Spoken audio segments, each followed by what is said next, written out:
We just talked to Matt Malik from Malik Precision about bullet trajectory, and now I'm going to talk about the most popular zeros there are, and the 7 yards and in, okay? So we'll start with 7 yards and in. So basically I have a diagram here. So it's 7 yards and in. I like to shoot EOTech. It's just personal preference, whether you're shooting EOTech, aim point, any of these holographic sights. Basically 7 yards and in on an EOTech, this bottom 6 o'clock reticle here becomes your point of aim, point of impact, okay? So you're gonna shift from the center dot to the 6 o'clock hash mark, okay? If you're shooting aim point or something that doesn't have the ring around the center dot, then you just wanna kind of put the center dot at the top of the scalp, okay, for a headshot. So, come over on this side. So basically why you do that, why do you aim high? Well, you aim high because here's your line of sight. Up here, here's where the bullet comes out, okay? So if you actually look at this, it's, you know, line of sight right here at the scalp. Bullet comes out right here, which puts you right here in the credit card, which is where all your vitals are if you were to take a headshot at 7 yards and in. So just to prove it, we're gonna have Manny here take a couple shots. We're at 7 yards. We'll be going for this target right here. So go ahead, load and make ready.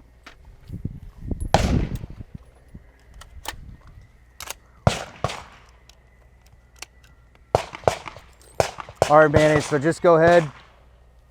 On my mark, go ahead and give us three well-placed rounds, okay? Using that 6 o'clock hash mark, all right? All right, shooter ready. Send it.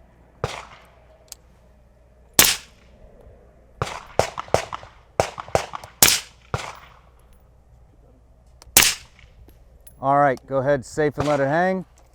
All right, guys, let's come down here, okay? So,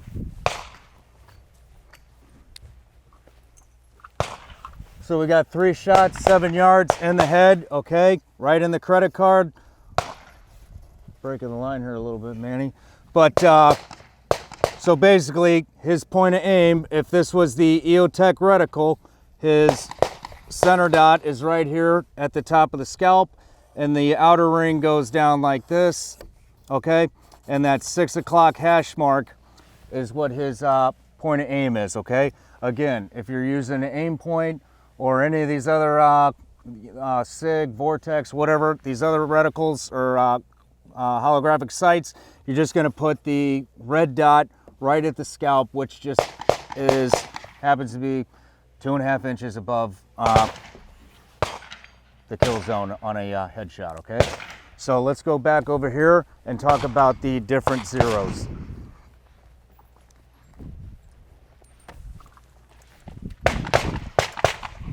All right, so basically what I did here is I did the math on all the most popular zeros, okay? So right here we have a 25-yard zero, okay? This is 36, 50-yard zero, and a 100-yard zero, okay? So my favorite zero for what I do or what I did overseas and here at home is the 36 yards, and we'll get to that in a minute. But so 100-yard zero or 25-yard zero. So basically what we have here is about a 10-inch spread, okay? From your zero all the way out to 300. So we take our 25-yard shot, point of aim, point of impact. That means where my reticle is where the bullet's gonna go, okay? Right here in the red. So 25 yards, it's point of aim, point of impact, okay? If 50 yards, it's not point of aim, point of impact. If I was aiming at this red dot and it was at 50 yards, my bullet would actually impact right here, okay? If I was aiming at 100, it would impact right here. If I was at 200, it would be all the way up here, and then it starts to drop again. Here's 250, 300. So as you can see, you really have to know your holds, okay? And this, again, this is like a perfect world, all right? No human error, no wind, no nothing, all right? So you got about a 10-inch spread. So there's a lot of thinking involved at unknown distance when you're shooting a 25-yard zero, okay? So now we're gonna move to 36 yards. This is my favorite one because it's so tight and it's not really, there's not a whole lot of thinking, all right? You just kind of point aim, point of impact. So at 36 yards, point of aim, point of impact, bam, okay? We go, if I'm shooting from 25 yards, it's a little bit of a drop, okay? Maybe about a ½ inch right here. 50 yards, a little less than a ½ inch high, okay? But that's pretty tight. Then we go to 100. 100's right up here, probably about 2½ inches. 150, that's gonna be right around your peak, where at its highest point. Then it drops to 200 here, and then 300 is quite a drop down here. But the good thing about this 36-yard zero is it's about a 5½ inch spread, just a little bit over a CD, okay?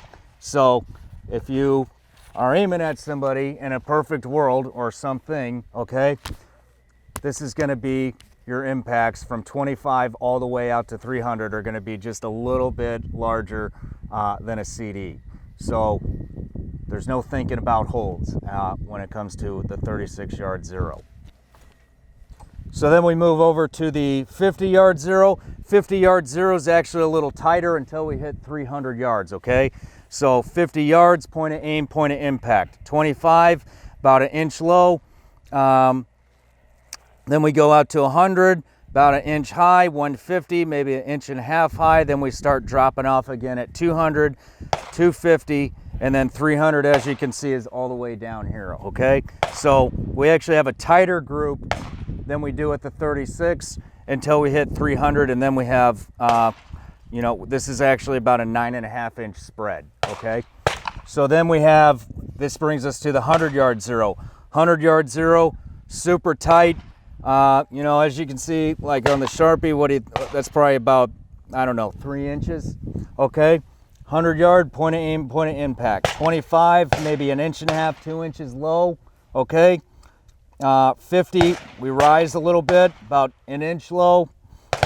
Then we go 100, again, point of aim, point of impact. 150, we're dropping again. 250, and then 300 way the hell down here, all right? So that's about a 12-inch spread, okay? Again, this is in a perfect world, but as you can see, you don't really have to think about holds until you start punching out past 200 yards, all right? Again, my favorite is the 36-yard zero. Anything from 25 all the way out to 300 is about a CD spread. So what I did, because that's a non-traditional zero, okay, 36 yards.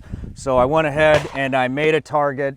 You can download it on my website. It's free, print it out. So basically how this target works, I'll link it in the description here. How this target works, right here, center mass, okay, where these crosses are, that is gonna be your point of aim at 25 yards. So the reason I made this a 25-yard 36-0 target is because most indoor ranges are 25 yards, okay? So you can take your rifle to an indoor range, put the target at 25 yards, aim right here, all right? And then you're gonna adjust your optic so that your impacts are going right here into this yellow circle right here, okay? So once again, aim in here, center mass, impacts. Once the impacts are right here, your bullet holes, you're good to go. All right, that would be a 36-yard zero. We've tested this. It's good to go. Again, I'll link it in the bio. So kind of a complicated topic, not easy to explain, but hopefully, you know, hopefully this helps you guys out a little bit. Again, here's your spreads, okay? 36, in my mind, my opinion, is the best way to go if you are, you know, if you're not looking for that real precise shot, and you just want to be able to make impact on your threat at max distance out to 300. Nice shots, Danny. I wanted to shoot it.